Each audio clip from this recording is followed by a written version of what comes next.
পুঁটলে বীজ দিচ্ছেন নাকি? হ্যাঁ। কি নাম আপনার? মোলাম দি। মোলাম দি। কতটুকু জমিতে পটল লাগাইছেন? এই 10 কাঠা। 10 কাঠা। কত টাকা খরচ করছেন? ও খরচ হিসেব করলে বহুত। অনুমান? তা 6-7 হাজার টাকা খরচ। 6-7 হাজার? হ্যাঁ। 6-7 হাজার টাকা বহুত হলো। বহুত নাতি ধরন না থাকলে ধরন খরচ না। পটল পটল কি কম ভালো হয়নি না? না, পটল এখন আর ধরে না দেখতেছি তো। আজকে মোটে আজকে খরচ উঠেছে। আদমন আদম কত কত করে বিক্রি করছেন? এই খরচ কত করে বিক্রি করছেন পটল? 75। পাইকারি? হ্যাঁ। তো পাইকারি যদি 75 হয় তাহলে 20 কেজিতে হচ্ছে 1500 টাকা। হ্যাঁ। এই এই এই ব্যারের খরচ 500 টাকা। হ্যাঁ? এই ব্যারের একবার নিচে এতে খরচ 500 টাকা। এটার খরচ 500 টাকা। তার মানে পটল এবারে লস, লাভ নেই খুব একটা। কোনো জায়গায় পটল হচ্ছে না দেখা। ও, কারণ কি? কারণ কি মনে হচ্ছে আপনাদের? জানি আবহাওয়া খারাপ। আবহাওয়ার জন্য না? এই কয়দিন পর পর আপনার কীটনাশক দেওয়া লাগে? এই হ্যাঁ? এই স্প্রে হুম? স্প্রে প্রতি সপ্তাহে যদি নিতে যাই। প্রতি সপ্তাহে 2 দিন দিতে হয়।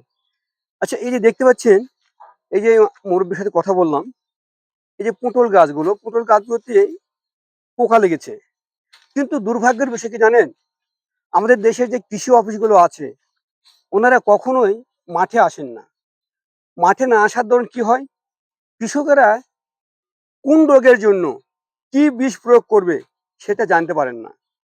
আর এই জানতে না পারার জন্য লস। এই কৃষক ভাইয়েরা লসে পড়েন। এর দায়ভারটা কে নেবে? এটা কি রাষ্ট্রের দায়িত্ব নয়? এটা আমাদের আমাদের কৃষক লোক কি আছে, মাঠ সমিতির লোক আসে না কোনো মাঠে। মানে মানে কৃষির অফিস থেকে কোনো লোকই আসে না। না। দেখতে পাচ্ছেন, উনি বলছিলেন যে কৃষি অফিস থেকে কোনো লোক আসে না। কেন? ওনারা তো এই কৃষকের ঘামের টাকায় বেতন নেন। ওনারা পরিবার নিয়ে, পরিজন নিয়ে সুখে শান্তিতে থাকেন। এই কৃষকেরা রক্ত ঘাম ঝরিয়ে যে ফসল উৎপাদন করেন, সেই ট্যাক্সের টাকায় বেতন নেন। কিন্তু এই কৃষকেরা যদি তাদের জমিতে ভালোভাবে ফসল না ফলাতে পারে, তাহলে এই দেশটার কি হবে?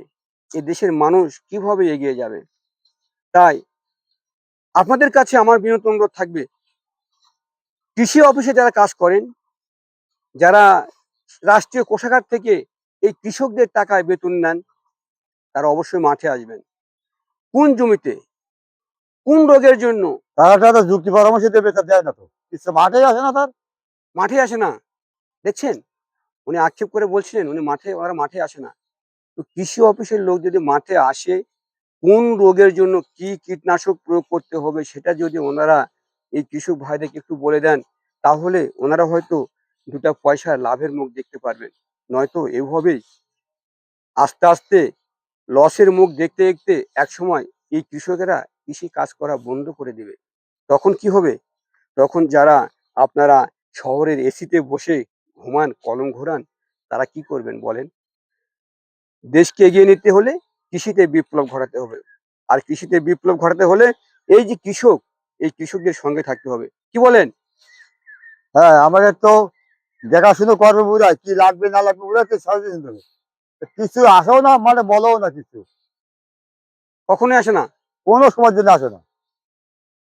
বুঝতে পারছেন? এই হচ্ছে আমাদের দেশ, আমাদের দেশের অবস্থা। তাই কৃষকের পাশে থাকতে হবে।